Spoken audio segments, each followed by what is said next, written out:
quiero presentar a Andrés González, un apasionado por la industria de alimentos, quien por más de 12 años ha aportado al crecimiento de empresas centroamericanas y colombianas en su expansión internacional. Es especialista en negocios internacionales, con más de una década de experiencia en la promoción de exportaciones y el desarrollo de negocios para empresas colombianas en diversos sectores, incluyendo alimentos, materiales de construcción, manufactura. Él es colombiano de nacimiento, apasionado por Latinoamérica y cuenta con una destacada trayectoria profesional. Andrés, te doy la palabra, es un placer tenerte aquí y bueno, sin más, por favor, todo tuyo. Gracias, Pablo, por la introducción y buenos días a todos. La verdad que un placer estar compartiendo este espacio con todos ustedes, con todos los productores de la región latinoamericana. Siéntanse en total tranquilidad de poder enviar sus preguntas al chat y en la medida de lo posible las iremos contestando si hace parte en ese momento de la intervención la inquietud o si no los podemos dejar al final. Perfecto. Entonces, iniciemos un poco con ¿qué es lo que vamos a hablar hoy? Básicamente vamos a tener en cuenta tres elementos o tres partes importantes de esta sesión. Una primera parte en la que vamos a hablar sobre el sector de alimentos y en particular el sector de café. Vamos a ir de lo macro a lo micro. Después de eso vamos a hablar un poco acerca del análisis de la demanda de café verde y el café tostado en origen. Cuántas han sido un poco esas cuotas de importación por cada uno de estos diferentes sectores. Y finalmente vamos a ver algo muy rápido, muy general sobre cómo ingresar al canal moderno en Estados Unidos. Al final de la presentación les voy a entregar un material va a estar disponible a través de Producers Trust, a través de sus asesores de cuenta de Producers Trust, para que lo puedan descargar, para que lo puedan tener y que básicamente va a comprender dos elementos. El primero es una guía muy rápida de cómo ingresar al mercado de los Estados Unidos por diferentes tipos de productos y el segundo, que es básicamente cómo aprovechar el mercado nostálgico o el mercado de étnicos, como se le llama técnicamente en los Estados Unidos. Entonces iniciemos con lo primero y es el contexto global del sector café. Lo primero más importante para entender es que, digamos, si bien hemos tenido algunas correcciones en función de precio, de los precios de café a nivel internacional, los niveles de producción realmente, si los miramos desde 2018 hasta el año 2023, hemos tenido casi que unos niveles muy parecidos, ¿no? Entre 176 mil millones de sacos, 176 millones, perdón, de sacos de café hasta 174 millones de sacos 2023 con una expectativa de cierre 2024, lo que llevamos hasta el momento. Cuando vemos la composición entre uno y otro, dense cuenta cómo la diferencia entre arábica y robusta pareciera ser pues realmente no tan significativa. Para que ustedes se hagan una idea, es más del 56% de la producción mundial de café, lo que corresponde a la variedad arábica, el resto es la variedad robusta. Desde el punto de vista de los productores, a nivel internacional, el top 5 de productores totales de café, es decir, sumando ambas variedades, vamos a encontrar en primer lugar a Brasil. Brasil manda la parada en términos de café con una participación del 38.7% en el mercado global de producción de café. El siguiente vendría siendo Vietnam con un 16%. Colombia, y para todos los productores colombianos, un saludo muy especial hoy, con el 6.7% de la participación a nivel internacional. Indonesia con un 5.7% y finalmente los etíopes, ¿no? Etiopía con un 4.9%. Ahora, desde el punto de vista de arábica, eh, que como les digo, corresponde al 56% del total de café producido en el mundo, exportado y transado, Brasil sigue teniendo una participación muy importante, de hecho casi se acerca al 50%. Por ende, cuando vemos un poco la correlación de los precios de esta variedad en particular, vamos a ver que cualquier cosa que suceda en Brasil va a determinar la suerte del precio del café de los siguientes países productores, como el caso de Colombia, con un 11.8%, Etiopía con un 8.6%, Honduras con un 6.7% y finalmente el Perú con un 4.3%. Elementos importantes a destacar dentro de los principales países productores. La frontera agrícola o el potencial agrícola cultivable en términos de café realmente juega un rol fundamental en función de la cantidad de la extensión de tierra que tienen varios de los países que estoy mencionando acá. Brasil, por ende, no debería ser una sorpresa, pero Perú en particular es un país muy interesante dentro de este análisis, porque si bien cuando vemos un poco la partición de esos 4.2 millones versus la cantidad de extensión territorial que tiene un país como Colombia, nos damos cuenta que entonces Perú es más eficiente o es más, tiene unos niveles de productividad más importantes en términos de su agroindustria y de la industria del café que lo que tendría Colombia. Entonces, esta sería como una primera conclusión importante sobre esta primera filmina. Y ahora, atado a lo que les contaba en la filmina anterior, es que veamos cómo los precios internacionales del café están realmente muy correlacionados entre sí cuando hablamos de la variedad arábiga versus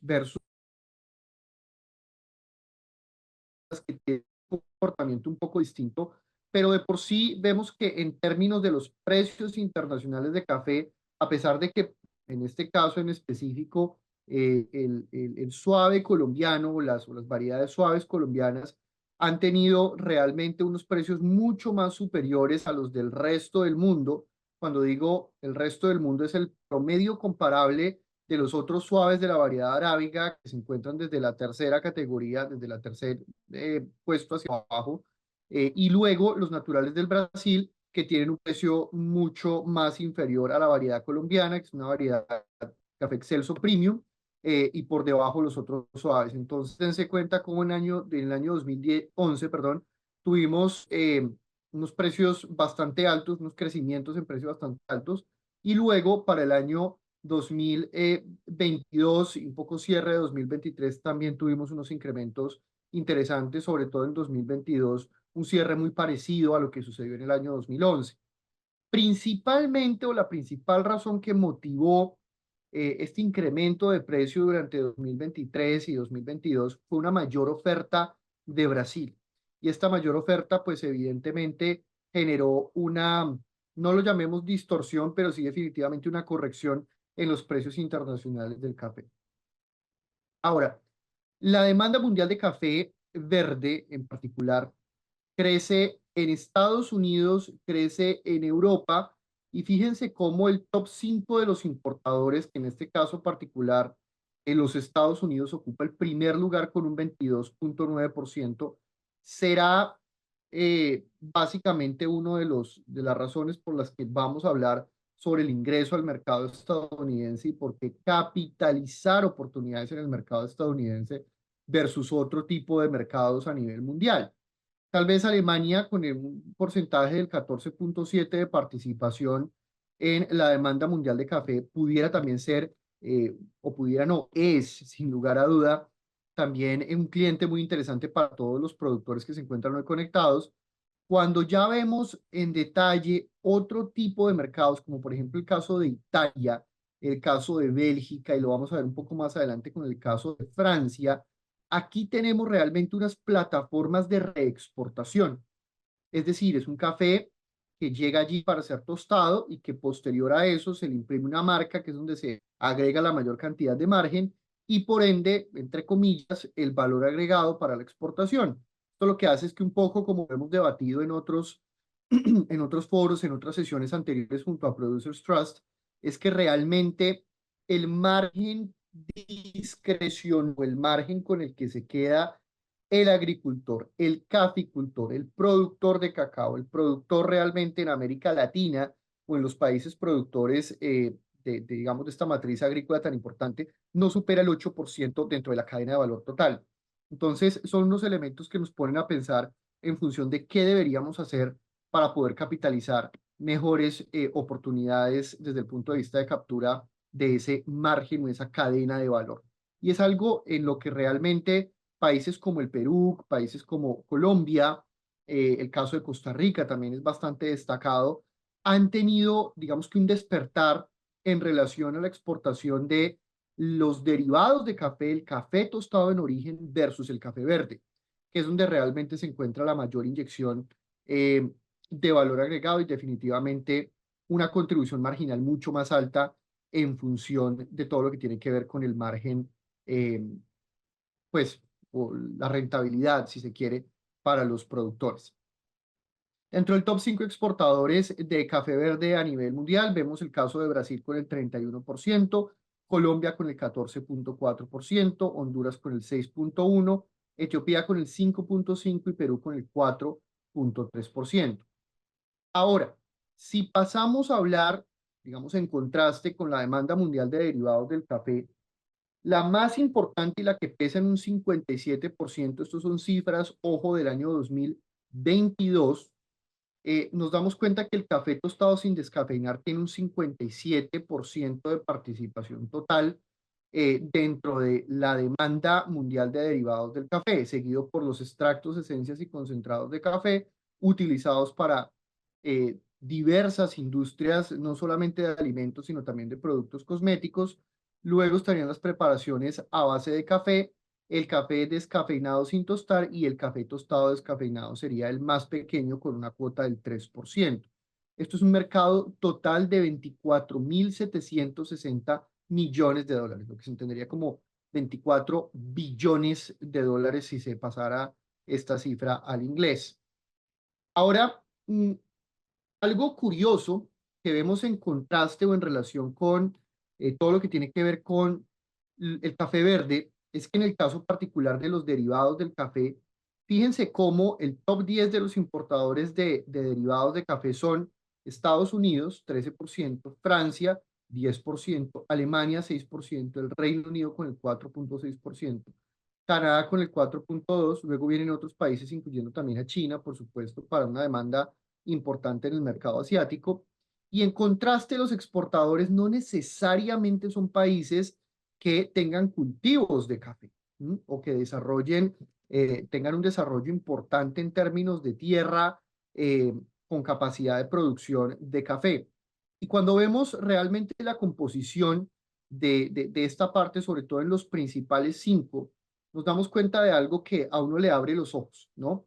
Y es que los cinco principales exportadores, discúlpenme, de derivados del café no se comparan ni siquiera cuando lo comparamos en términos del total de lo que exporta América Latina en derivados del café, que no se encontrará ni siquiera por encima de los 1.200 millones de dólares. Suiza se lleva alrededor de los 3.614 millones de dólares.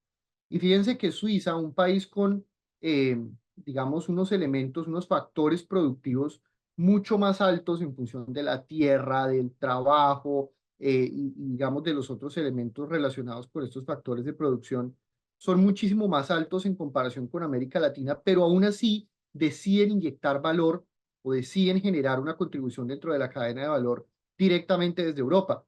Entonces, esto es un poco digámoslo así, un momento para reflexionar con relación a qué es lo que debería hacer América Latina para poder generar mayor valor en la exportación de sus productos a nivel internacional y que seamos reconocidos como un contendor significativo e importante en la venta de café tostado a nivel internacional. Acá es donde está la mayor parte de las oportunidades de negocio en términos de café. Si bien los bienes tradicionales juegan un rol importantísimo, lo que les digo, y esto es un dato factual, directo, concreto, es que la contribución a ese agricultor, la contribución dentro de la cadena de valor a ese caficultor realmente es muy pequeña.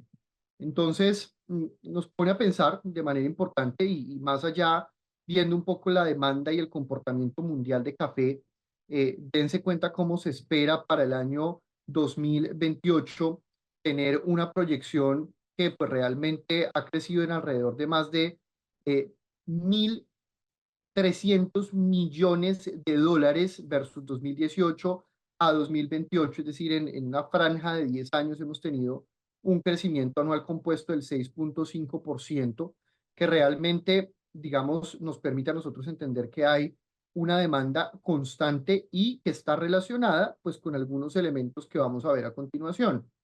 El primero, y digamos que es uno de los motivadores significativos en la compra de consumo de café, o en el consumo de la canasta en general de alimentos, el café sigue teniendo una posición bastante importante, incluso en anaquel, en la categoría, en las categorías en general. La categoría de café en particular sigue creciendo de manera significativa. No obstante, las presiones desde el punto de vista de los precios internacionales y claramente el costo al consumidor o esa inflación, que es ese monstruo invisible que vemos o que hemos visto en estos últimos años en la mayoría de los países del hemisferio y, por qué no, si se quiere, en la región de Europa, es importante que cualquier tipo de propuesta de valor que se vaya a entregar de cara al mercado internacional también tenga un sentido desde el punto de vista económico y que pueda generar, digamos, algunos elementos importantes en función de, digamos, apoyar eh, eh, el no incremento de precios y, por supuesto, que vaya un poco en contra de esa inflación galopante y esa inflación creciente en la mayor parte de los países del hemisferio. Mm, Otro elemento importante, y eso lo vamos a ver en la siguiente filmina, tiene que ver con aspectos como la calidad y el origen.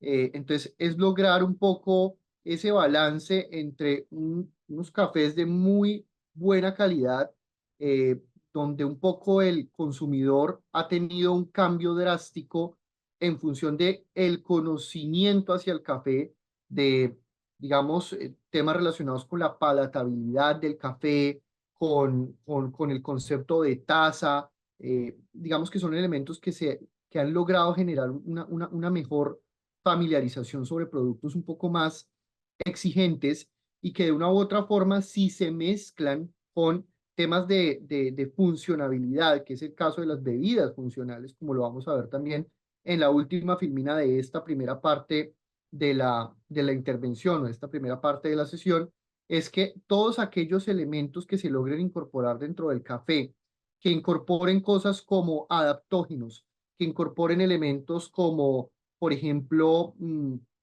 prebióticos o probióticos para, digamos, generar un tema de wellness, de bienestar, son elementos que, pues, en definitiva, van a lograr tener un impacto desde el punto de vista de la propuesta de valor insuperable que nosotros como productores, más bien que ustedes como productores, van a tener en los mercados internacionales. Y lo último es que en definitiva el comercio electrónico no lo debemos descuidar. El comercio electrónico en particular en el mercado estadounidense está tomando cada vez mayor relevancia, si bien se espera que haya un crecimiento del 0,6% compuesto anual hasta los próximos 10 años de retail en los Estados Unidos.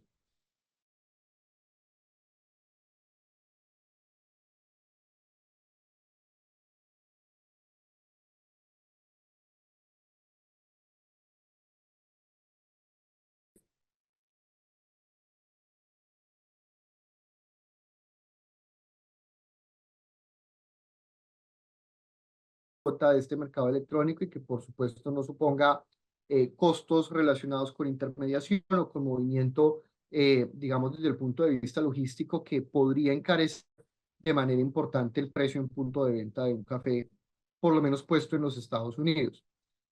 Y un tema muy importante es que grandes multinacionales, y el caso particular de Nestlé, siguen siendo líderes indiscutibles, por supuesto, en la categoría, pero el consumidor se está alejando un poco de esa estandarización en términos de sabor que tienen, digamos, estas grandes multinacionales, como es el caso particular de Nestlé, que tiene una participación del 20% dentro del canal moderno, por lo menos en el mercado estadounidense. El tema del café de especialidad y sostenible, y digamos que cuando digo café de especialidad y sostenible, no solamente vale con el hecho de que nosotros tengamos, pues, digamos, elementos que puedan ponerse dentro de la etiqueta, puedan ponerse dentro del empaque, sino que también va a ser importante que logremos algún tipo de certificación. En conjunto con la cooperación internacional, algunos de los países de América Latina han logrado tener un impulso importante para lograr generar certificaciones que sean reconocidas a nivel internacional y que permitan que esa historia que se cuenta detrás de la producción de café también tenga un diploma, ¿no? Tenga un certificado que uno pueda mostrar, que uno pueda tener ese derecho a uno poder alardear, ¿no es cierto?, sobre el origen de ese café y el cómo se encuentran historias a través de ese café. Recordemos que el café, así como sucede con el cacao y otros cultivos interesantes en América Latina, han logrado generar temas por ejemplo, la transición de cultivos ilícitos, ¿sí? La generación y la conformación de elementos de paz.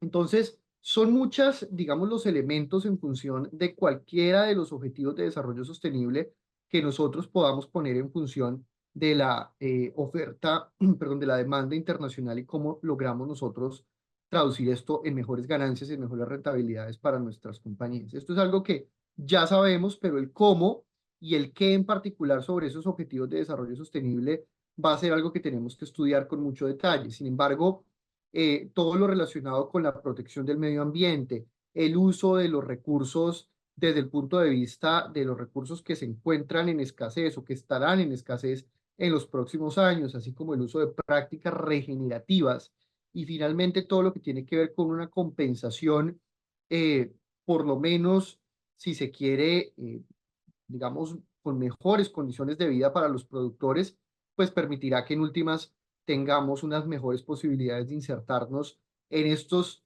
segmentos de retail premium a nivel internacional y en particular hablando de los mercados del norte, Estados Unidos y Europa.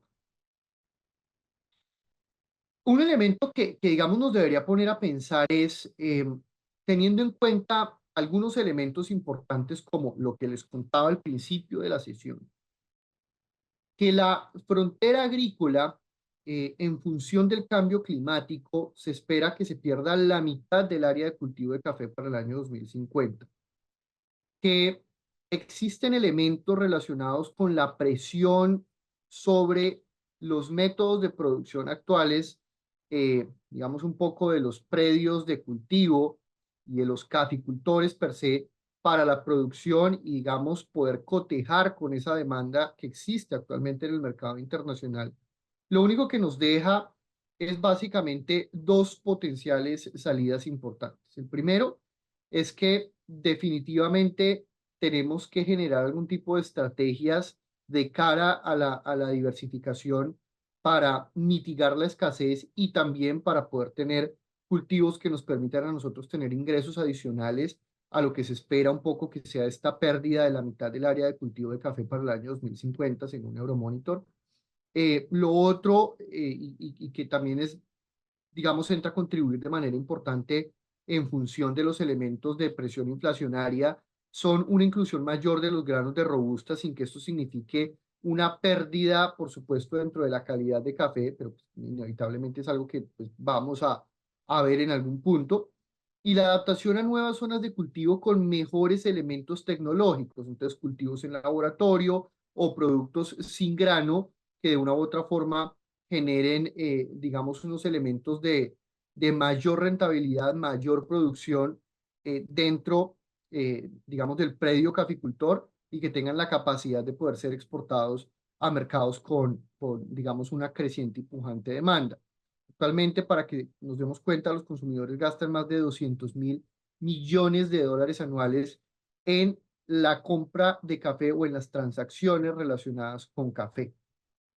Y como les digo, la demanda definitivamente va a seguir creciente en los próximos años y es importante que pongamos mucho cuidado a entender qué es lo que necesitamos, si es capital de trabajo al interior del predio caficultor, si lo que necesitamos es un mejor sistema de diversificación, créditos blandos que nos permitan a nosotros integrarnos mejor a la inyección de tecnología y por supuesto la inyección de valor dentro del proceso productivo para la exportación, son algunos de los elementos clave que debemos tener en cuenta para, digamos, mitigar los efectos de lo que va a ser la reducción de la frontera agrícola en los próximos años.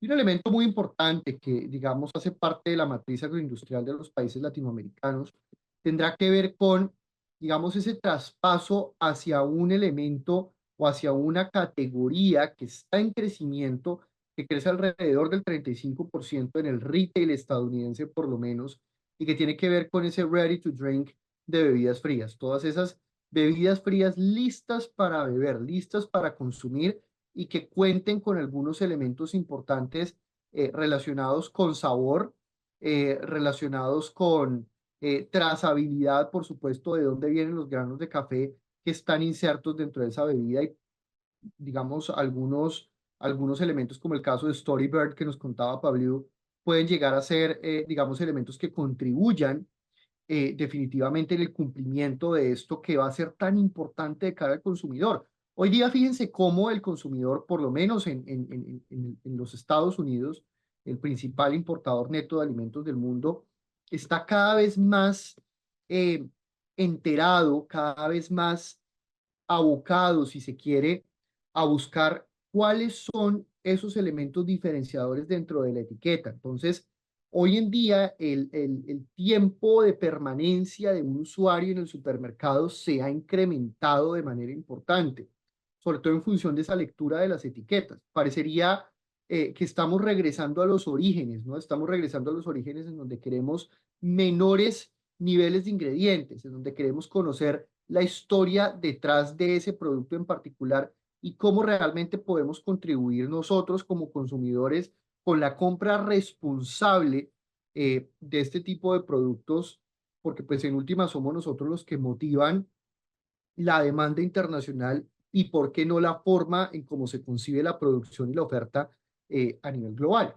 Entonces, eh, si bien debemos escuchar, debemos estar muy atentos a que en efecto esta tendencia del ready to drink en Estados Unidos es importante, no descuidemos el hecho de que uno, pues es importante involucrar temas relacionados con una industria de café que esté basada en temas de sostenibilidad, que por supuesto contribuya de manera importante con los objetivos de desarrollo sostenible, digamos, como complementariedad a lo que estaba diciendo en el primer punto, y de manera adicional que sean atemporales, ¿no? Que permitan estar en cualquier temporada del año, sea cuando haga calor, sea cuando haga frío, el café siempre va a ser un gran acompañante, pero existen algunos temas relacionados con la estacionalidad que ustedes como productores evidentemente conocen, no con lo relacionado con la producción de café, sino con el consumo de café, sobre todo en los países del norte, con estos cambios de temperatura o estos cambios pues, de estación durante el año.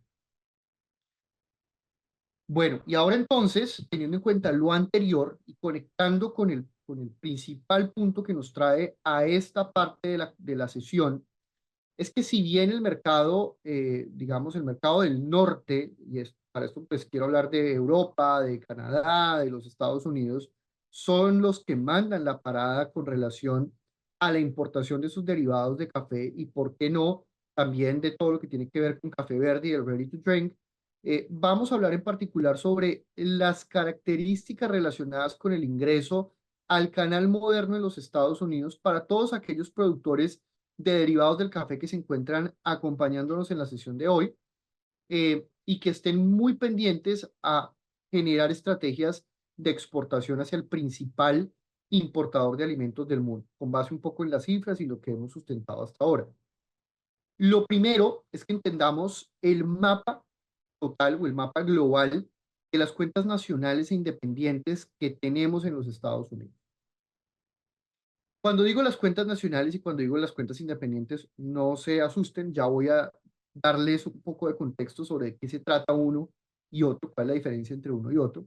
Pero quiero nada más que ustedes vean esta gran variedad de potenciales clientes que esperan, que los esperan a ustedes para poder desarrollar estas grandes propuestas de valor que América Latina tiene disponible para todos estos compradores. Fíjense que son muchos. Eh, Nada más los dos principales retailers más grandes del mundo se encuentran en los Estados Unidos. Kroger, junto con la fusión con Albertsons, suma alrededor de 5.000 puntos de venta. 5.000 puntos de venta, estamos hablando realmente de un jugador bastante musculoso que nos va a permitir a nosotros, digamos, tener esos objetivos de cumplimiento de exportación, pues prácticamente copados en un 100% si somos un productor pequeño o intermedio. Pero fíjense que no solamente existe tenemos otro tipo de superficies a lo largo y ancho del país que nos van a permitir a nosotros tomar las mejores decisiones con relación hacia sobre dónde ubicarme. Y acá básicamente quisiera que hagamos un recorrido de una manera muy dinámica para que todos los que están aquí conectados y más con las dificultades que por supuesto tiene la conexión desde el punto de vista virtual. Uno, para que no se duerman, y dos, para que mantengan el foco de atención, porque yo sé que he hablado mucho hasta ahora y quiero que estemos todos muy conectados en este punto. Es que, como les mencionaba anteriormente, tenemos dos caminos, pero entonces vamos a hacer este ejemplo de manera muy dinámica. Hagamos de cuenta que nos encontramos todos montados en el bus de la internacionalización, en el bus de la exportación para que América Latina crezca y llegue al mercado de los Estados Unidos. Para poder arrancar ese camión, para poder arrancar ese bus en el que estamos hoy día montados, todas las personas que nos encontramos acá, los 63 participantes a la sesión de hoy, ese bus para que pueda arrancar va a necesitar gasolina. Y esa gasolina o esos elementos importantes sobre los cuales nosotros debemos, digamos, basarnos para el ingreso al mercado estadounidense, va a ser el cumplimiento de un elemento fundamental que tiene que ver con los requisitos de inocuidad. Entonces, para que ese bus funcione y para que empiece a moverse, lo primero es que, en particular, sobre todo lo que tiene que ver con el café tostado o con las bebidas de café, si digamos es algo en lo que nosotros queremos emprender, es importante que primero reconozcamos que por ser un producto procesado, los Estados Unidos va a, de manera necesaria, de manera obligatoria, exigirme en un primer lugar que yo cuente con un registro ante una entidad que de pronto algunos de ustedes ya han conocido, que es el Food and Drug Administration.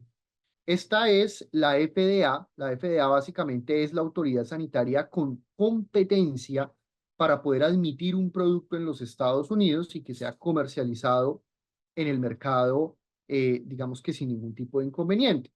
El registro ante la FDA, que es algo que muchas personas pensarían que es lo más complicado del mundo, realmente es muy sencillo. Solamente necesitamos a alguien que sea denominado un agente en los Estados Unidos, que tenga comunicación directa ante la FDA para que el producto pueda ser importado.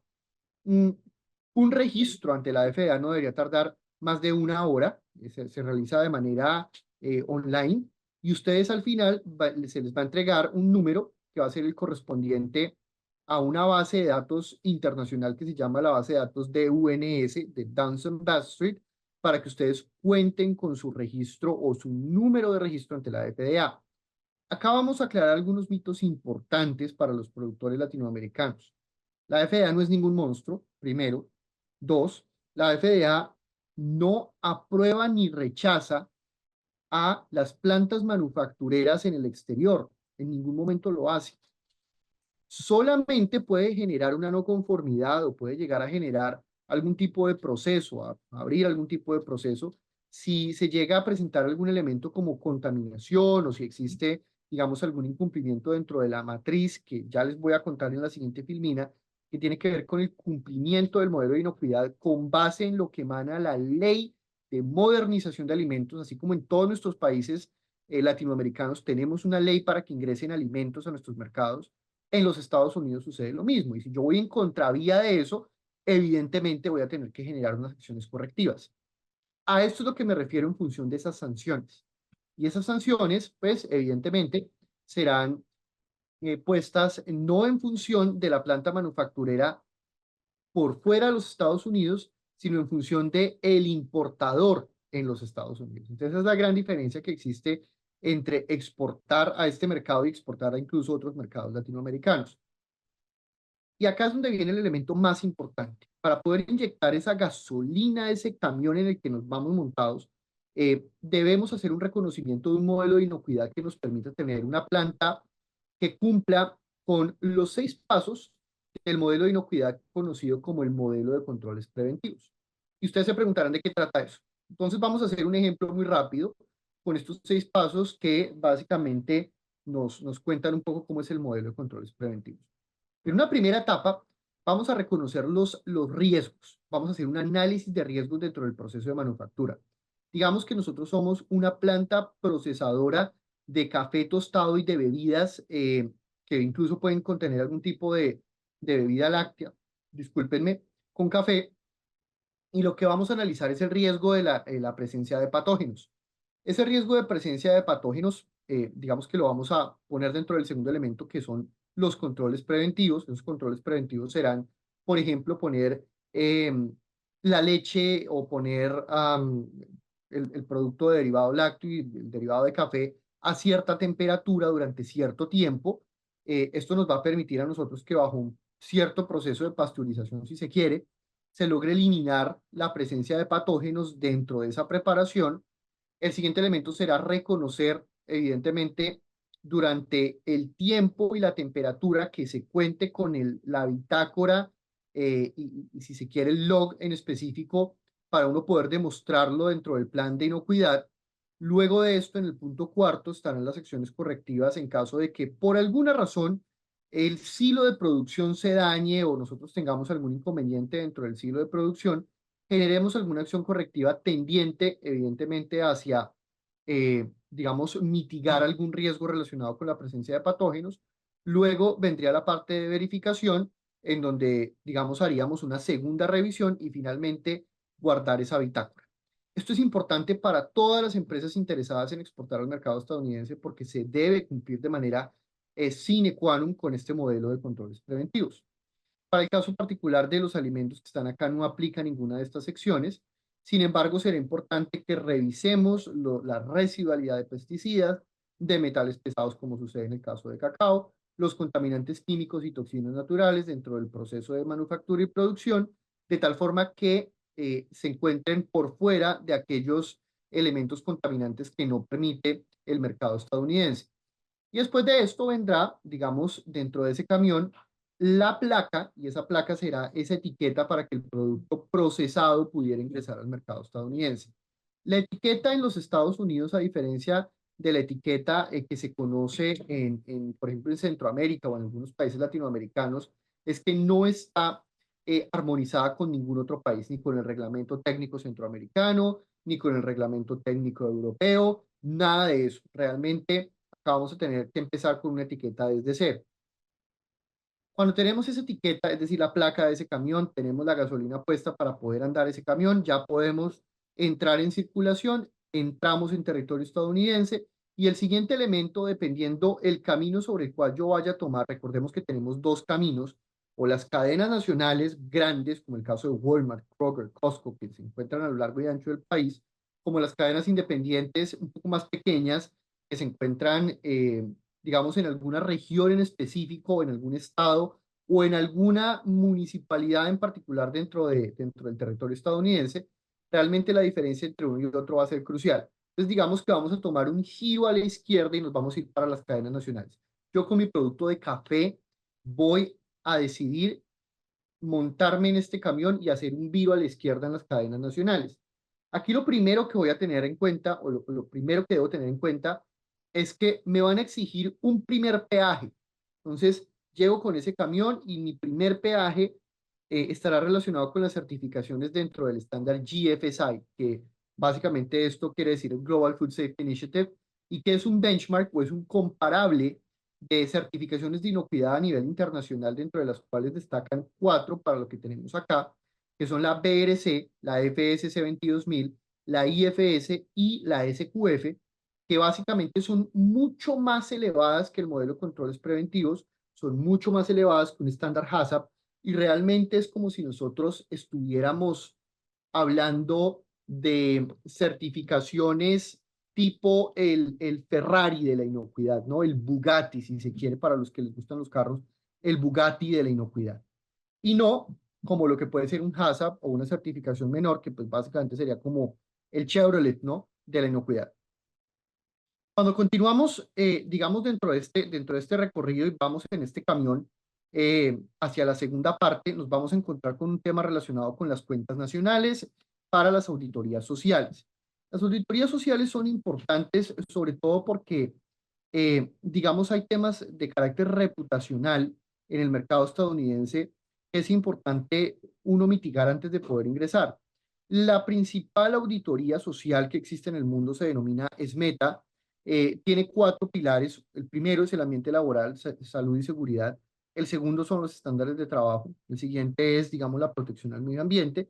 Y el último es una ética empresarial o gobernanza corporativa, como se denomina, y sobre el cual se debe cumplir estos cuatro pilares para yo poder generar un proceso de codificación en el retail estadounidense de estas cuentas grandes musculosas. Si logro tener esto y si logro tener esta certificación, esta auditoría, puedo pasar a, digamos, continuar mi camino de cara hacia la conquista del mercado estadounidense. Y el tercero tiene que ver con las cuentas nacionales, otra vez para la capacidad manufacturera. ¿De qué se trata esta capacidad manufacturera? Es un tercer peaje, si se quiere, en donde básicamente se van a evidenciar temas un poco más al detalle en relación a la capacidad de la planta, en función de la calibración de los equipos, los elementos relacionados digamos, los elementos financieros, el PIG, todo este tipo de cosas que permitan entender a los retailers en los Estados Unidos, las cuentas nacionales, que efectivamente no va a haber ningún tipo de riesgo en relación con los quiebres de inventario, que posiblemente son algunos de los elementos más complejos a los que se elementa el mercado, a los que se enfrenta el mercado estadounidense a diario.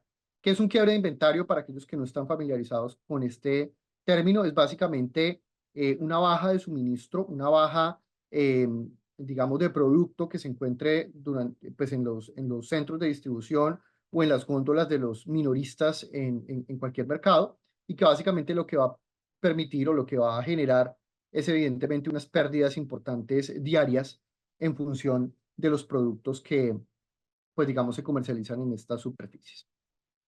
Cuando ya pagamos este siguiente peaje, nos encontramos entonces listos para continuar con los siguientes elementos de cara a la conquista del mercado estadounidense. Pero digamos que yo hubiera decidido tomar por la derecha y no por la izquierda, es decir, no hablarle a las cuentas nacionales tan grandes como un Walmart, como un Whole Foods. Todos quisiéramos venderle a Whole Foods, todos quisiéramos venderle a Walmart, estos grandes compradores, pero si somos una compañía mediana, si somos una compañía pequeña y no estamos en capacidad de lograr estas certificaciones, es decir, pagar estos peajes que yo les comenté anteriormente para poder llegar hasta esta tierra prometida, si se quiere, para la venta de productos derivados del café o café, claramente vamos a tener que empezar un poco más abajo, ¿no? De una manera un poco más básica dentro de nuestro modelo de comercialización. Y es tomar hacia la derecha. Es decir, que dentro de esa bifurcación que encontramos, tomemos a la derecha en las cadenas independientes, aquellos que son un poco más pequeños. Y acá nos vamos a encontrar con que no tuvimos que pasar por esos tres primeros peajes, pero sí vamos a tener que generar a partir de ahora lo que les voy a comentar a continuación. Y es el pago de los denominados costos de codificación, ¿no? Esos costos de codificación en América Latina, en algunos países existen, en otros no, en algunas categorías existen, en otros no, pero en el caso particular de Estados Unidos existen a lo largo y ancho, a lo largo y ancho de los diferentes categorías y los diferentes estados de este país. Entonces, lo primero es entender qué es, básicamente son, digamos, unos cobros que realizan los minoristas en el mercado estadounidense para garantizar un derecho de piso para exhibir, para comercializar y vender mi producto en esa cadena de supermercados en específico. ¿Cómo se aplica? Usualmente se aplica una sola vez, es como el cover para poder entrar a una fiesta, eh, a menos de que yo genere alguna modificación en la etiqueta o que genere una modificación de manera importante, si se quiere, en la formulación del producto o en el empaque, voy a tener que pagar un costo de recodificación, pero de manera usual, si yo no genero ningún cambio, solamente tengo que hacer el pago una vez. La tarifa de asignación o el slotting fee, como se le conoce en inglés, eh, digamos que va a estar en función de, uno, la cantidad de ubicaciones y dos, por supuesto, de la categoría de la que estemos hablando. Si es una categoría, por ejemplo, un ready to drink de café que necesite estar refrigerado, evidentemente vamos a pagar un poco más porque los productos refrigerados o que necesitan congelación tienen unos cargos mucho mayores a los de aquellos productos que no requieren refrigeración. Lo segundo es que si nosotros logramos tener una muy buena negociación, es probable que este costo se disminuya. El costo de este slotting fee oscila entre los 50 y los $150 por categoría, por ubicación. Un ejemplo es si yo tengo una familia de 10 productos de café, 10 derivados de café, eh, de 10 variedades o de 10 regiones distintas del país, por ejemplo, puede ser de Guatemala, de Colombia, de Perú, de Brasil. y estos 10 SKUs lo que hago es que lo voy a multiplicar por la cantidad de puntos de venta en los que fui aceptado. Para este ejemplo, digamos que son 10, y pongamos un ejemplo de lo que es el costo general promedio que tiene el mercado estadounidense, que son $75. Esto me da un costo de ingreso el primer año de $7,500 y que no voy a volver a tener que pagar a menos de que haga las modificaciones que ya les comenté.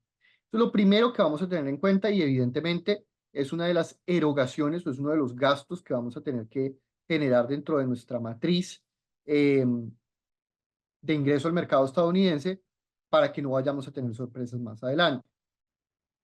Lo segundo será un plan de mercadeo. Y ese plan de mercadeo, que sería la siguiente parada de ese camión de la internacionalización del café latinoamericano, básicamente tiene diferentes, perdón, tipos de herramientas. La primera es algo que se conoce como las reducciones temporales de precio o en inglés los TPRs. Estos TPRs básicamente son práctica común en el canal minorista estadounidense y que básicamente se aplica de 3 a 4 veces al año, en donde se ofrecen descuentos entre el 10 al 50% y que van a permitir que el producto sea conocido y que efectivamente haya una mayor notoriedad de esa categoría y de ese producto en particular en esa cadena de supermercados en específico. El siguiente van a ser los rebates. ¿Qué es un rebate? Básicamente es un pacto que va a permitir entre el proveedor y el comprador de que efectivamente se va a devolver una parte del precio de compra a los clientes en caso que se compre un producto específico durante un periodo asignado y que va a permitir canjear por promociones, bien sea de esa cadena en específico o incluso para poder cubrir o mitigar costos relacionados como por ejemplo los costos de manipulación o lo que se conoce como los lumper fees dentro de la logística en los centros de distribución, los gastos de distribución u otros gastos administrativos que hacen parte de esta segunda herramienta importante. ¿Cómo lo calculo? Yo lo calculo en función de cada unidad vendida, puede ser hasta 3 centavos por cada unidad vendida que yo efectivamente pudiera tener un rebate. De lo contrario, pues estoy, digamos que poniéndole muchísimo dinero a esta unidad o por cada unidad vendida, eh, lo que voy a contribuir con ese rebate. Los siguientes son los billbacks. Y a diferencia de lo que sucede en América Latina, que la política de devolución no es tan usual, no es tan común, no se encuentra dentro de nuestro ADN. En los Estados Unidos, evidentemente, prácticamente todo se puede devolver y dependerá de la política de devolución que tenga cada retailer, cómo será el manejo que yo deba enfrentar en función de estas devoluciones. Esto se conoce como un billback, ¿sí? Una factura, si se quiere, a crédito. Y esta factura a crédito o este billback, un poco lo que va a permitir es que yo, como productor, como distribuidor, en el caso que me encuentre verticalmente integrado en los Estados Unidos, voy a pactar una parte por cada unidad vendida, de tal forma que lo pueda poner hacia adelante en función de cualquier devolución, imprevisto, siniestro que exista con relación a mi producto. Digamos que existe una devolución masiva del café. Dios no quiera que eso suceda, pero por alguna razón sucedió en algunos de los puntos de venta en el que yo tengo el producto. Existe una devolución masiva y lo que yo hago es que con digamos, este margen o esta unidad por cada unidad de venta que efectivamente yo puse a disposición en esta cadena de supermercados, puse, voy a decir cualquier cosa, 0,3 o 0,5 centavos por cada unidad vendida. Esto lo que va a hacer es que se va a ubicar dentro de una facturación que va a tener el supermercado y el distribuidor para que ellos se queden con esta parte o este tramo dentro de la facturación y posteriormente puedan regresarlo, puedan ponerlo a favor o puedan ponerlo en crédito de, en este caso, el distribuidor o el productor. De esta forma nos vamos a adelantar a cualquier tipo de situación que pueda suceder dentro del manejo del comercio al minorista. El siguiente serán las demostraciones. Las demostraciones son muy importantes, por lo menos será vital tenerla una o dos veces al año y el costo promedio podrá variar entre $300 a $500 por día eh, para, digamos, la mayor parte de las categorías que se mueven en el mercado estadounidense y en particular en bebidas y en café. El siguiente elemento muy importante tiene que ver con los seguros. Y aquí ya, digamos, nuestro camión ya ha pagado todos los peajes, ahora va a tener un seguro. Este seguro es importante para proteger cualquier tipo de elementos que digamos, puedan poner en riesgo la operación de la exportación de café en los Estados Unidos. Y uno de los elementos más importantes será la tenencia de un certificado de responsabilidad de terceros con un valor mínimo de cobertura de $2 millones para cuentas independientes y para aquellas cuentas nacionales o supermercados de cadena a lo largo y ancho del país será sobre los $5 millones. Esto es el nivel de cobertura, no significa que yo deba tener 2 millones o 5 millones de dólares para poder generar venta en el mercado estadounidense. No. Eh, Claramente la prima pues será un valor correspondiente a, evidentemente, qué tan riesgosa es la operación y otros elementos que tenga en este caso la aseguradora a bien poner en función de la emisión de estas diferentes pólizas de seguro, ¿no? Para que se hagan una idea y no ser tan escueto en este pedazo, esto podrá estar en el orden de los 500 a los 1.200, $1.500 aproximadamente. Lo siguiente es que si yo no desarrollo una venta de marca privada, una venta de producto como ingrediente para digamos, los diferentes distribuidores que tiene el mercado, eh, si voy a vender mi marca o me interesa vender mi marca o quiero vender una marca privada con una solución completa, es decir, que también agregue el código de barras desde origen, será importante que tengamos en cuenta que el mercado estadounidense acepta solamente el código de barras UPC, que es una estructura de prefijo de 12 dígitos diferente a la que tenemos en América Latina, que es el EAN 13, que son 13 dígitos, y que pues evidentemente solo se encontrará disponible para América Latina, no tiene acceso para el mercado estadounidense. Y llegamos a una parte muy importante que es la cadena de valor. Acá me gusta mucho recomendarle a todos ustedes sobre cuál va a ser la forma en la que una vez que ya este camión llegó y finalizó su trayecto por el mercado de los Estados Unidos y finalmente está listo para descargar esas unidades de café, se va a encontrar con una situación que va a ser decisiva en el proceso de ingreso al mercado estadounidense. Y es que básicamente vamos a ver algunos modelos de distribución. El primero y el más básico será algo que se conoce como el operador logístico. Son empresas, digamos, algunas de ellas las más grandes del país y más reconocidas como Cisco, como US Foods, como UNFI, como Keji, eh, que básicamente lo que hacen es tener el producto e importarlo, o sea, nacionalizarlo si se quiere, o importarlo, dependiendo cuál sea el término de negociación que pues, se estime.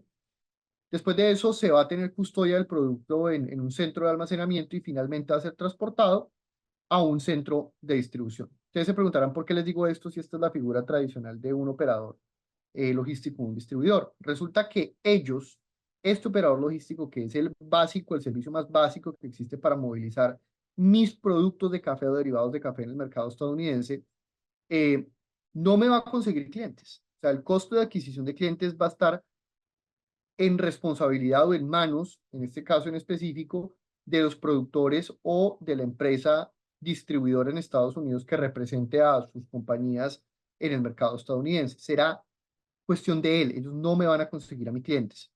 Y usualmente el costo por servir se encuentra entre el 10 y el 18%. El segundo le agrega un poco más de valor a la cadena y se trata del operador logístico de valor agregado. Esta persona o este actor hará lo mismo que el anterior, exactamente lo mismo que el anterior, pero también me va a presentar a nuevos clientes. Eso es lo que le suma. Aquí vamos a tener un margen, un costo por servir un poco mayor entre el 18 y el 25%. Y el último, el más completo, es algo que se conoce como el tienda a tienda o el DSD. Y es un distribuidor que además de entregarlo en el punto de venta, va mucho más allá, perdón, además de entregarlo en el centro de distribución y conseguir los clientes, va a ir un poco más allá y es que se va a encargar de correr promociones, de correr demostraciones, de generar un proceso mucho más especializado en, digamos, poner el producto en el punto de venta en específico. Este tipo de modelo será sobre todo interesante para la distribución directa con minoristas en Estados Unidos pequeños, que usualmente no tienen más de 20 o 30 puntos de venta. Y finalmente, digamos que esto nos va a permitir a nosotros poder calcular de manera rápida los precios de estantería para la llegada de un producto al mercado estadounidense. Acá vemos cómo cuando yo cuento con un producto cuyo costo ya se encuentra definido, se encuentra, como se dice técnicamente, landed en los Estados Unidos o donde sea que vayamos a poner el producto, pero para este caso particular será, por supuesto, para los Estados Unidos. Agregamos el objetivo de rentabilidad que nosotros tenemos y vamos sumando los diferentes márgenes de distribución que tenemos abajo en la hoja de cálculo. Este material ustedes lo van a poder tener para su consideración, ya que, digamos, se encuentra listo para calcular precios en las cuentas nacionales, en las cuentas independientes, en las tiendas de conveniencia, en la venta al sector Oreca, si se quiere, los ingredientes, en la venta directa para el desarrollo de una marca privada y finalmente en el canal de e-commerce, que era algo como lo que mencionaba al principio. Y tengo dos formas de hacerlo, y es hacerlo a través de una metodología de agregar dentro de la cadena de valor los diferentes precios y márgenes o el costo por servir para llegar al precio de punto de venta o devolverme para conocer la competencia y entender si sí me encuentro en capacidad de atender el mercado de exportación o el mercado local. Muchas gracias y cedo de regreso la palabra a Pablo para moderar, si se quiere, las preguntas que tenemos en el chat. Sí, sí, exacto. Muchísimas gracias a ti por tanta información preciosa y valiosa. Tenemos algunas preguntas. Tenemos acá a Lisa que dice, cuando estabas hablando antes, dice, yo he escuchado lo del cultivo en laboratorio, pero no acerca de productos sin grano. ¿Podrías ampliar, por favor, un poquito? Pide ella, ¿sí? Y después dice, ahora te dejo, me gustaría de todos modos que amplíes también lo del cultivo en laboratorio. Ahí como creo que no quedó, o bueno, para ella es nuevo y sería bueno si quieres. Claro que sí, por supuesto. Digamos que lo primero, en función de los productos sin grano, típicamente son productos que desde el punto de vista técnico no contienen, contienen carbohidratos de otras fuentes y que, digamos, dentro del proceso de manufactura o el proceso de procesamiento del alimento, tienen, digamos, elementos un poco más complejos en el modelo de producción. Latinoamérica todavía no se encuentra, digamos, que en una disponibilidad importante para la producción de este tipo, la adopción de este tipo de tecnologías, y es una de las razones que nos permite a nosotros como productores latinoamericanos tener la certeza que desde el punto de vista de trazabilidad, nuestros productos cuentan con una no manipulación genética. Entonces, digamos que es un elemento muy importante a considerar. Con relación a a los productos, digamos que son logrados a través de laboratorio, algunas iniciativas como por ejemplo vía Starbucks o como por ejemplo algunos, digamos, grandes traders y compradores de café a nivel internacional han logrado, digamos que incentivar en países como Costa Rica, en Colombia se quiere desarrollar, por ejemplo, un centro de experiencia en el departamento de Caldas, y así hay algunos otros ejemplos en la región latinoamericana, en donde un poco la idea es poder tratar con todo este profundo conocimiento sobre la demanda internacional en términos de palatabilidad, en términos de capacidades organolépticas, en términos de tasa, entender cómo puede ser modificable o cómo se puede, digamos, generar sujeto a modificación, eh, el sabor, la consistencia, la durabilidad de esa semilla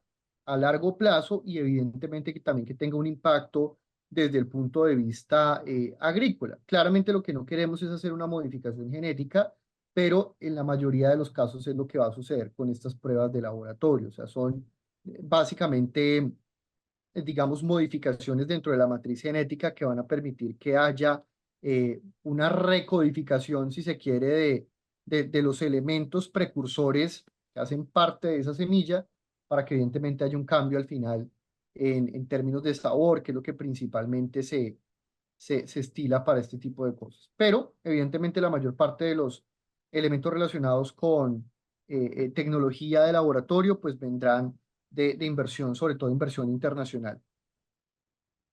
Perfecto. Aquí tenemos otras preguntas y dice, hay una, Elizabeth tiene tres preguntas. La primera, ¿cuáles son los principales productos derivados que venden los países no productores? Si quieres responder y luego te digo la segunda o te las digo a las tres. No, no, si quieres vamos con Vamos todas. una a una, sí.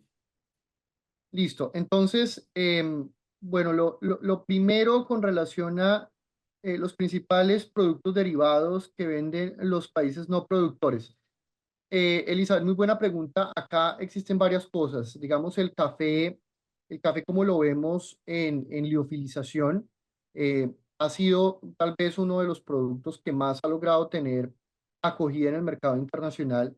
Eh, los productos de café, digamos que tienen algunas otras composiciones o algunas combinaciones para atender o apelar a comunidades étnicas. El ejemplo, yo creo que se me viene a la cabeza mejor en este momento será el café de olla. Si hay algún mexicano por acá o algún centroamericano entenderá que evidentemente esto es una preparación específica de esta región del mundo que tal vez los colombianos no la entendemos muy bien, pero que son, digamos, algunas preparaciones diferenciadas con relación a esos derivados de café que son tan importantes. Y también algo que está empezando a tomar muchísima relevancia son las bebidas de café, las bebidas a base de café o la inyección de cafeína, de productos relacionados de la cafeína en otro tipo de bebidas energéticas y un poco lo que ha hecho Colombia. Por ejemplo, hay un desarrollo muy interesante con relación al mucílago, el mucílago del café, pues que todos lo conocemos muy bien. Esta parte del café está llena de polifenoles, está llena de antioxidantes. Lo que se hace es que se macera, se hace un proceso, digamos que muy interesante de industrialización de este mucílago para que finalmente sea entregado una solución que es enviada a productores internacionales para poder, digamos, sacar ventaja de lo que anteriormente se conocía como, pues, algo que se descartaba dentro del proceso de producción del café. Hoy en día se le está sacando muchísimo kilometraje.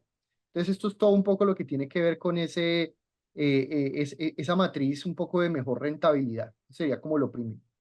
Lo segundo, ejemplos de agregados adaptógenos. Claro que sí. Uno de ellos es el ashwagandha. El ashwagandha es una raíz, se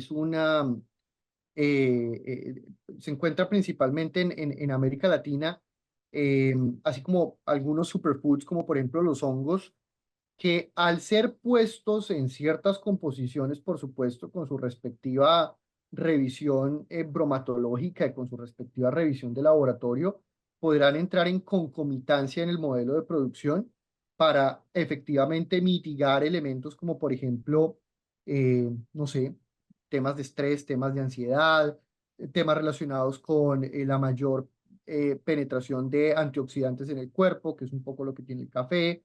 eh, el resveratrol, por ejemplo, con la cafeína, ha sido también algunos de estos compuestos eh, pues que son muy interesantes dentro de lo que se ha descubierto recientemente para el antienvejecimiento. Entonces son varias cosas, son varios elementos que pudiéramos involucrar aquí, pero el principal adaptógeno y el que más, digamos, relevancia ha tenido ha sido eh, definitivamente la ashwagandha o el 5-HTP o lo que se conoce como el hidroxitriptófano, que digamos se encuentra de manera natural en la vitamina B6, eh, pero pues al tener digamos dietas complejas en algunos casos en el mercado estadounidense, pues se decide inyectar de manera artificial.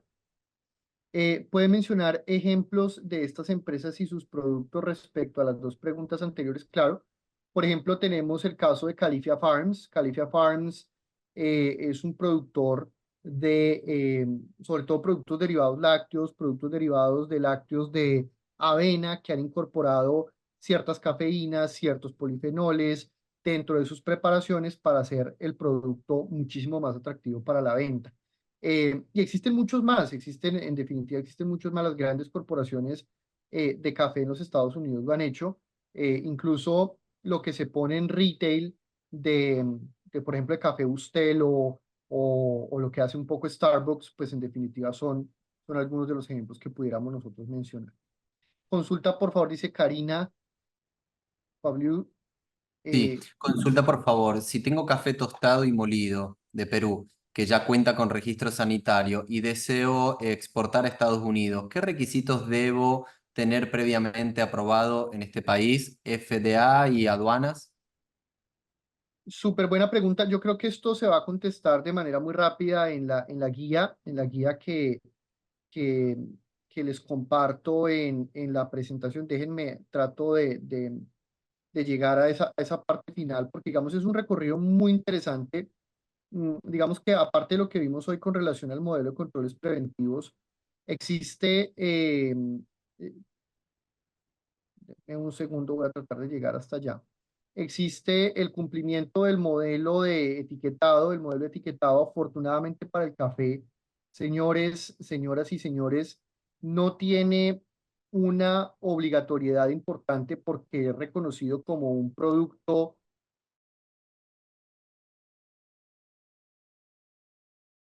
no sea un producto con valor nutricional, sino que se reconoce como un producto que tiene un valor nutricional insignificante y por ende la norma de etiquetado es un poco más laxa. Entonces, si lo vemos acá, ustedes van a ver que en los primeros elementos para el registro ante la FDA será evidentemente tener un agente. Ese agente podrá ser una persona natural, podrá ser una persona jurídica o podrá ser em, una firma de abogados, si se quiere, en los Estados Unidos que permita el proceso de ingreso del producto y tenga toda la comunicación ante directamente el órgano o la autoridad en este caso que es la FDA. Posterior a eso, el modelo de cumplimiento de controles preventivos. Si lo único que tenemos nosotros es la producción de café verde, podemos exportar el café sin ningún tipo de dificultad. Diferente a si tenemos, digamos, una bebida a base de café, sí vamos a tener que cumplir con el modelo de controles preventivos de manera obligada. Y acá, digamos que dentro de este inicio del camino a la exportación, damos algunos ejemplos de lo que ya se hace en origen.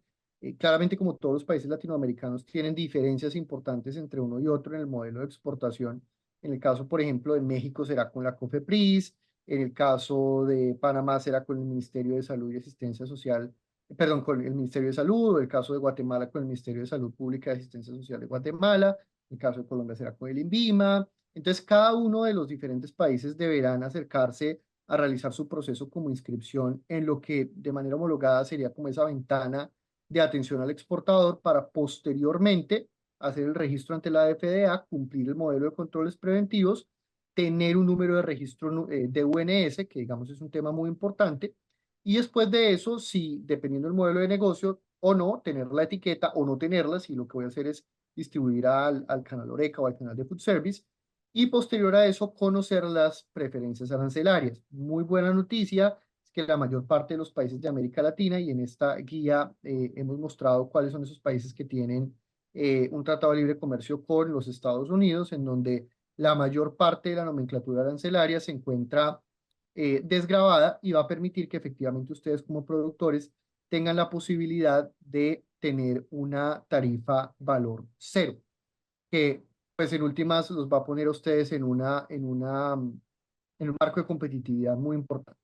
Y finalizado esto, ya será, digamos, responsabilidad del importador en Estados Unidos cumplir con los elementos relacionados a algo que se conoce como el Foreign Supplier Verification Program o el programa de verificación de proveedores extranjeros, donde la FDA verifica en punto que efectivamente no haya ningún tipo de inconsistencia con relación al proceso de importación y que se cumpla con el modelo de inocuidad. Muy bien, tenemos algunas otras. Bueno, Lisa nos agradece. Gracias a ti, Lisa, por la pregunta. Juan Campos dice, ¿cómo funciona el seguro para terceros? ¿Aplica solo al embarque enviado desde origen por pérdidas o daños? ¿O se tiene un seguro para terceros por posibles demandas? Perfecto, sí. De acuerdo, este seguro para terceros básicamente no aplica para el embarque, aplica es para el producto puesto en los Estados Unidos. El seguro para la exportación es un seguro diferente, que ustedes deberán adquirir dependiendo del tipo de, de Incoterm, si se quiere de manera técnica, el estándar de negociación, perdón, el estándar de negociación. Si, por ejemplo, mi estándar de negociación es un FOB, evidentemente yo no voy a tener que eh, cubrir el seguro de manipulación a partir de que el producto pasa a la borda del barco y sale hacia los Estados Unidos, pero si tengo una negociación DDP, es decir, llevada hasta el centro de distribución, evidentemente voy a tener que cubrir eh, ese seguro directamente hasta allá. El seguro relacionado con la responsabilidad de terceros, o que se conoce como General Liability Insurance en Estados Unidos, básicamente se configura para, uno, riesgos relacionados con contaminación; dos, riesgos relacionados con una falta de dificultad en suministro, por ejemplo, un quiebre de inventario. Eh, Principalmente son esos dos siniestros, porque mi distribuidor deberá tener otro seguro adicional, ya será cuenta de él, que le va a permitir mover el producto del punto A al punto B sin que exista ningún tipo de siniestro. Que si se cayó alguien y se rompió una pata, no digamos por ahí, pues entonces, hombre, pues tenemos que acudir a atenderlo, y eso pues digamos que irá contra un seguro en particular. Gracias. Luego dice, ¿qué tipos de impuestos y porcentajes están involucrados en la importación tanto federal como estatal? Esa es una gran pregunta, es una gran pregunta, y dependerá de cada país en la importación, en los niveles de impuestos y aduanas para la eh, importación del producto. Existe, digamos que varias metodologías para hacerlo. Una de ellas es a través de herramientas de inteligencia que nos permitan conocerlo, o a través incluso de las oficinas de comercio en los países de origen. Les podrán confirmar con su nomenclatura arancelaria cuál es el arancel que paga, o si está exento de tener arancel. Muchos países de toda la región latinoamericana y el Caribe cuentan con un tratado de libre comercio con Estados Unidos, y eso pues realmente hace que sea muy factible que la mayor parte de los productos relacionados con café no tengan ningún arancel involucrado. Ahora, los impuestos desde el punto de vista federal y estatal realmente no es algo sobre lo que ustedes deberían estar preocupados, porque digamos que acá esto va a contar mucho más hacia, hacia la entrega de ese precio puesto en punto de venta. Y ese precio en punto de venta, discúlpenme, lo va a calcular directamente, bien sea el minorista o el distribuidor. Ustedes entregarán un precio de venta sugerido al minorista, y sobre eso se colocarán los diferentes tipos de markups que sea necesario involucrar. Entonces, digamos que aquí no sería necesario que lo conozcamos en detalle, pero para que contestar y no ser escueto en la pregunta, digamos que el máximo valor el máximo VAT, o el impuesto al valor agregado en Estados Unidos, es del 7%, y se encuentra en el estado de California. A nivel federal no existe una cosa como impuesto al consumo o este tipo de imposiciones. Otro elemento, y para finalizar de contestar la pregunta: si yo voy a vender en directo a un importador en Estados Unidos, y no estoy domiciliado fiscalmente en los Estados Unidos, debo emitir una figura que se llama el W8BENE. Y si no me encuentro, si me encuentro, perdón, domiciliado en los Estados Unidos, emitiré una forma que se llama la W9. Sobre esto, digamos que no voy a entrar en detalle, pero importante para complementar la pregunta que hacía Juan. Perfecto. Lisa dice, en referencia a lo del cultivo en laboratorio, he escuchado que se está desarrollando café desde cero en laboratorios, en países nórdicos. ¿O no será cierto? Pregunta, no sé si tú sabes.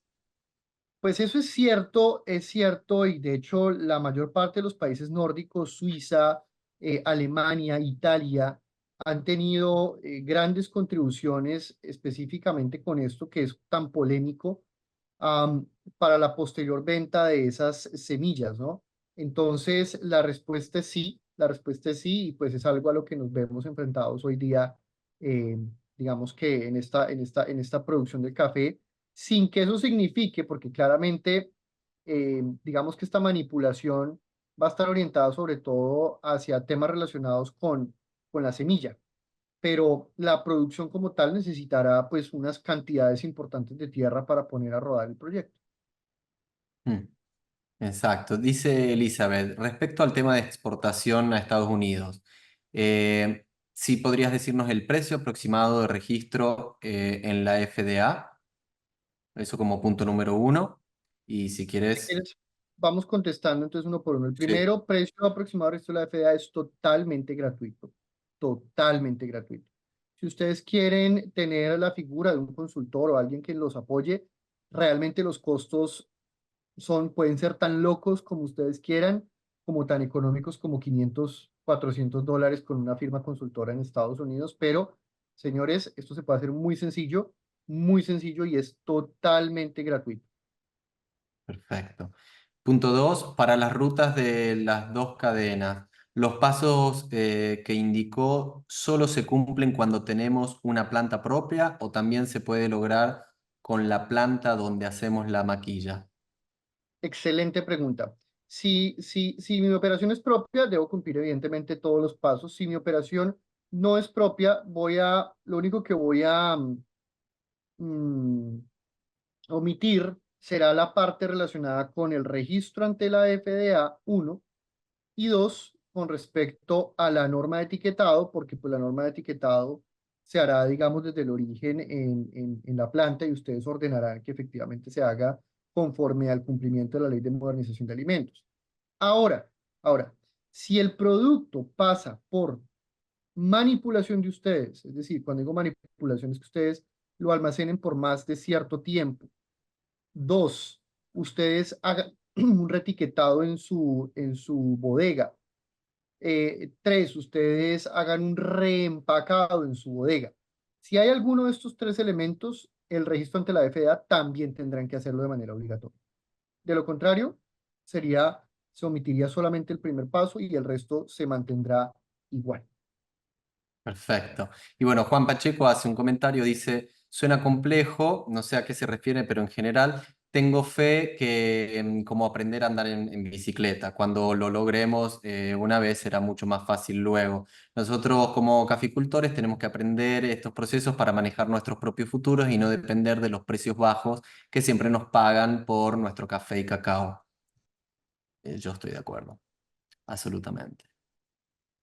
No sé si quieres comentar algo, si no tenemos Juan No, Carlos, que dice... totalmente de acuerdo, totalmente de acuerdo. Y yo creo que es una reflexión que queda de la sesión de hoy y es a dignificar mucho más la labor del agricultor latinoamericano. Es un poco el objetivo y qué bueno que Juan lo haya. En el caso del registro del FFRM, ¿se requiere un agente representante en Estados Unidos? ¿Qué recomienda con esto, con este caso? Sí, hay tres posibilidades. Digamos que la primera será una persona natural con residencia fiscal en los Estados Unidos, la segunda, una persona jurídica con residencia fiscal en los Estados Unidos y la tercera será una firma de consultor, una firma de abogados que haga el trabajo de representación. Que es importante, y mi recomendación número uno, Juan, que pueda tener alguien que sea de plena confianza y de contacto directo, para que en caso de que llegue a suceder cualquier tipo de siniestro, cualquier tipo de situación, ustedes puedan tener alcance de esta persona de manera rápida y efectiva y que si ustedes van a tener un nuevo cliente en Estados Unidos o varios clientes en Estados Unidos, siempre comuniquen en el embarque cuando va a llegar de tal forma que no se presenten inconvenientes en el proceso de ingreso al mercado. Gracias a todos. Estamos totalmente agradecidos contigo, Andrés, por ayudarnos a entender más todo este proceso. Antes quería darle la palabra a Manuel Contreras de SBA Clusa, que hoy, gracias a nuestra colaboración, Producer Trust y NSBA Clusa, tenemos el placer también de que nos acompañe. Por favor, Manuel.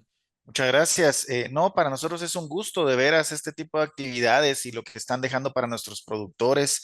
En las preguntas, pues podemos ver la serie de inquietudes que está generando la dinámica que Andrés, pues, ha desarrollado de una manera muy completa y profesional. En realidad, pues, de esta colaboración que tenemos con Producers Trust en la Escuela de Empresas Cooperativas de NCBA Clusa, pues nos está permitiendo tener estos espacios de capacitación y sobre todo las oportunidades como la que se brindó hoy de dar los storyboard para nuestros productores que puedan estar interesados en tenerla y el espacio en la plataforma. Muchas gracias por eso. Estamos ahí siempre, pues nosotros muy contentos y anuentes de colaborar ya con los países en los que estamos desarrollando actividades con la Escuela de Empresas Cooperativas y queremos enviarles un cordial saludo a todos nuestros cooperativistas que están conectados, que forman parte de nuestra comunidad y de esta alianza tan provechosa como es Producers Trust con NSBA Clusa.